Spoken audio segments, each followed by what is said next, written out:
यो माम स्मरत् नित्यसः एवं सतत युक्ता ये सततम कीर्तयन्तो माम तेषां नित्याभियुक्तानाम इत्यादि। गीता के अनुसार सिद्धांतों द्वारा यह निर्विवाद सिद्ध है कि मन का ईश्वर में लगाव नित्य निरंतर होना चाहिए। अब ज्ञान योग पर विचार कर लीजिए। ये बहुत ही गंभीर एवं विस्तृत विषय है, फिर भी हल्का फुल्का प्रकाश डालने के लिए आगे बढ़े। सामान्यतः ज्ञान दो प्रकार का होता है, एक शब्दात्मक ज्ञान और दूसरा अनुभवात्मक ज्ञान। शब्दात्मक ज्ञान में किसी विषय का शाब्दिक ज्ञान तो रहता है, किंतु साधना द्वारा उसका अनुभव नहीं हुआ होता, ऐसा ज्ञान थोथा होता है। यह शब्दात्मक एवं अनुभवात्मक ज्ञान दो विषय का होता है, एक माइक विषय का, दूसरा मायातीत विषय का। माइक विषय का शब्दात्मक ज्ञान आप जानते ही हैं। जैसे कोई छात्रा पाक शास्त्र की पुस्तिका याद कर ले एवं तद विषय लेक्चर भी दिया करे, किंतु रसोई कभी ना बनाई हो। और अनुभवात्मक ज्ञान उसे कहते हैं जो रसोई बनाने की प्रक्रिया जानकर तदानुकूल क्रिया भी कर चुकी हो, यानी रसोई बनाती हो। इस प्रकार ईश्वरीय विषय का ज्ञान भी दो प्रकार का होता है। जैसे ईश्वरीय विषय का शाब्दिक ज्ञान तो प्रचुर मात्रा में हो, वेद शास्त्र कंठस्थ हो, प्रवचन भी दे सकता हो, बड़ी बड़ी बातें बता सकता हो, किंतु स्वयं ने कुछ भी साधना ना की हो, ये शाब्दिक ईश्वरीय ज्ञान है। और अनुभवात्मक ईश्वरीय ज्ञान वो है जिसमें वेद शास्त्र सम्मत आप्तानुमोदित पथ पर चलकर ईश्वर को ईश्वरीय कृपा द्वारा जाना हो। अब हम ईश्वरीय शाब्दिक ज्ञानियों, ईश्वरीय अनुभवात्मक ज्ञान पर विचार करेंगे, क्योंकि प्राकृतिक शाब्दिक ज्ञान अथवा प्राकृतिक अनुभवात्मक ज्ञान तो हमारे परमानंद प्राप्ति के लक्ष्य को संपादित नहीं कर सकता। वेद के अनुसार ततो भूयते तमो याउ विद्यांगमृतः, ज्ञान संपन्न व्यक्ति का घोर पतन होता है।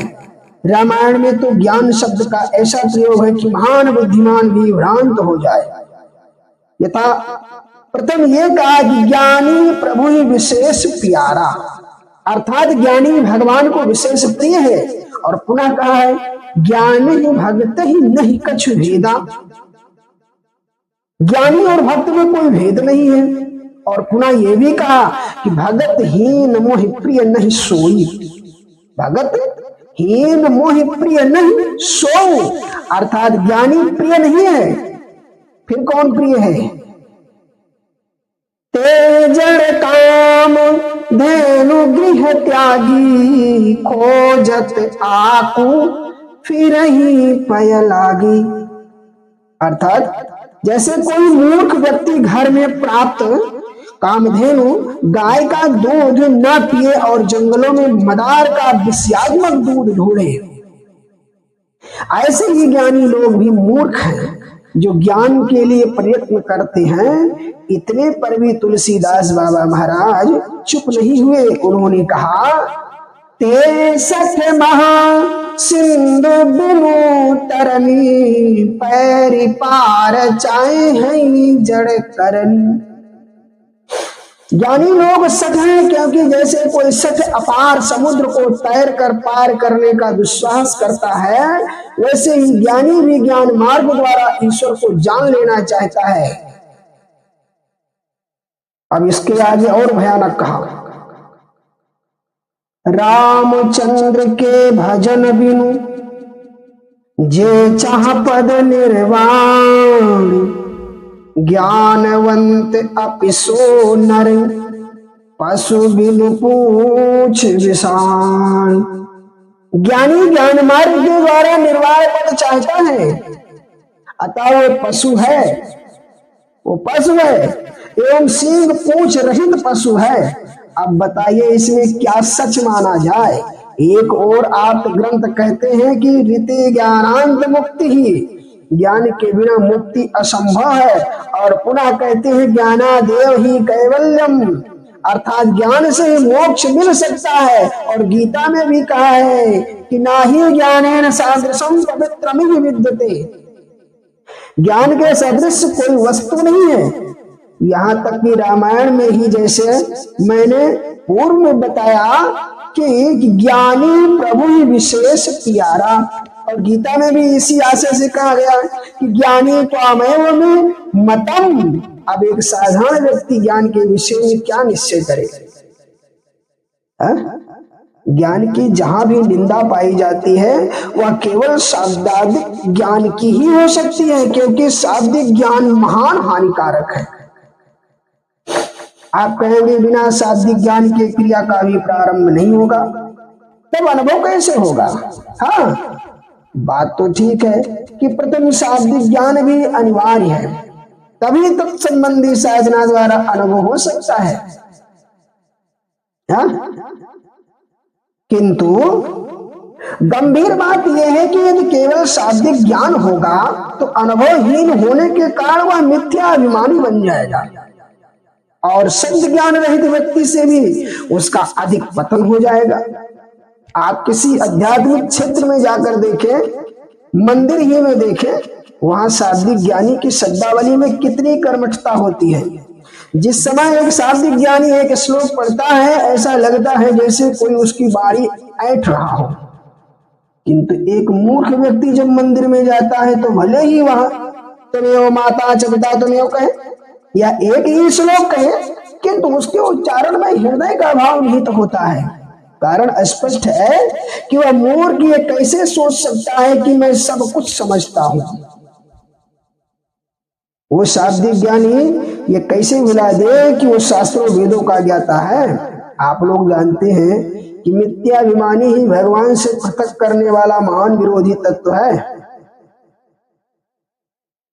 जब शाब्दिक ज्ञानी को ये सोचने का समय ही नहीं है कि मैं कुछ नहीं समझता, तब वो भला साधना का श्री गणेश कैसे करे?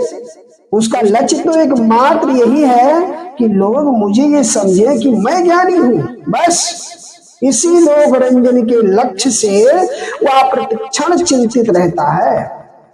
और अंतःकरण तो ये जानता ही रहता है कि मैं खाक नहीं जानता। वस्तुतः ऐसे कोरे शाब्दिक ज्ञान से नित्याभिमान की ही वृद्धि होती है और वह ईश्वर की ओर नहीं जा सकता, परिणाम स्वरूप पतन की ओर ही बढ़ता रहता है। इसका अभिप्राय यह है कि ऐसा शाब्दिक ज्ञानी उन मूर्खों से भी निकृष्ट है जो श्रद्धा युक्त होकर किसी न किसी रूप में ईश्वर की उपासना करते हैं। शाब्दिक ज्ञान निंदनीय है, किंतु यदि उसका उपयोग किया जाए तो परम वंदनीय है। शाब्दिक ज्ञान साधना के लिए परम वंदनीय है तथा साधना के लिए परम अनिवार्य है। ये ध्यान रहे कि उसके बिना हमारा काम नहीं चलने वाला है। कुछ लोग कहते हैं कि मैं शाब्दिक ज्ञान में विश्वास नहीं करता, पर यह कहना यहाँ तक तो ठीक है कि मैं केवल शाब्दिक ज्ञान मात्र ही रह जाने में विश्वास नहीं करता, कि यदि उनके उपयुक्त कथन का यह आशय होगा कि साधना ही करनी चाहिए तो तब तो ज्ञानी की कोई आवश्यकता नहीं है। ये सोचना नितांत मूर्खता है। कारण यह है कि अनंत जन्मों के संस्कारों के परिणाम स्वरूप जो विचार अंतःकरण में आ चुके हैं, जो संशय भर गए हैं, उनका निवारण प्रथम अनिवार्य है। एवं साधना करते समय जो गड़बड़ी भीतर से या बाहर से अचानक आया करती है, उसके परिहार के लिए भी शाब्दिक ज्ञान अनिवार्य है। हाँ, सिद्धि मिल जाने पर शाब्दिक ज्ञान का परित्याग हो सकता है। जैसे किसी व्यक्ति के पैर में कांटा चुभ गया हो तो उसे समस्त कांटों की बुराई नहीं करनी चाहिए। सर्वप्रथम एक बड़ा कांटा अपेक्षित है, पुनः जब उस बड़े कांटे से पैर के चुभे हुए कांटे को निकाल दिया जाए तब दोनों कांटों का अपमान हो सकता है। अर्थात प्रथम शाब्दिक ज्ञान के आधार पर साधना करके अज्ञान को निकाल दें और वास्तविक अनुभवात्मक ज्ञान प्राप्त कर लें। इसके पश्चात शाब्दिक ज्ञान एवं अज्ञान दोनों को फेंक दें। यदि पूर्व में ही वेदों शास्त्रों के शाब्दिक ज्ञान का परित्याग कर देगा तो मार्ग में ही लुढ़क जाएगा। वेद कहता है कि ना वेद बिन मनुते तम बृहंतम, वेद के शाब्दिक ज्ञान के बिना ईश्वर का अनुभव ज्ञान नहीं हो सकता। वस्तुतः कोई भी ईश्वरीय शाब्दिक ज्ञान तभी अनुभव ज्ञान बन सकता है जब ईश्वर की भक्ति की जाए। बिना ईश्वर की भक्ति के ज्ञानी यानी शाब्दिक ज्ञानी ज्ञान योगी अर्थात अनुभव ज्ञानी नहीं बन सकता। ये अकाट्य सिद्धांत है। आप कहेंगे जैसे कर्म के साथ भक्ति या धमकी थी, कर्म के साथ भक्ति आधम की थी, ऐसे ही ज्ञान के साथ भी आ गई। जी हाँ, भक्ति रहित ज्ञान वास्तविक ईश्वरीय ज्ञान कराने में सर्वथा असमर्थ है। भक्तिहीन ज्ञान के विषय में ही तुलसीदास जी कहते हैं, योग कुयोग ज्ञान अज्ञान और जहाँ नहीं राम प्रेम परधानु, अर्थात वो ज्ञान अज्ञान है जिससे ईश्वर प्रेम न हो। आप संसार के उदाहरण से समझ लीजिए। कल्पना कीजिए कि एक ऑफिसर के चपरासी ने एक पत्थर ड्राइंग रूम की मेज पर रख दिया। जब ऑफिसर आया तो उसने रोष में पूछा, ये पत्थर यहाँ क्यों रखा है? चपरासी ने कहा, हुजूर एक बाबा जी ने दिया है और कहा कि साहब से कह देना ये पारस है। उस साहब क्रोध में भर गया और चपरासी को पुलिस आज कहता हुआ बड़बड़ाने लगा और उस पत्थर को लेकर बाहर फेंक दिया। बाहर लोहे का सामान पड़ा था, उसमें लगने का लोहा सोना बन गया। अब साहब ने जान लिया कि वो पारस है। बस फिर क्या था, उस समय वो स्वयं दौड़कर उस पत्थर को उठा लिया और उसे ताले के भीतर रखा। इतना ही नहीं, सांसारिक सुख की अंतिम सीमा भी उसके हृदय में भर गई। वो अभिभोर होकर मस्त हो गया। सोचने लगा, अब तो हम स्वयं ईश्वर बन जाएंगे। आप ये सोचिए कि जब तक पारस को नहीं जानता था तब तक उससे प्यार नहीं था, किंतु जैसे ही पारस को जाना प्यार हो गया।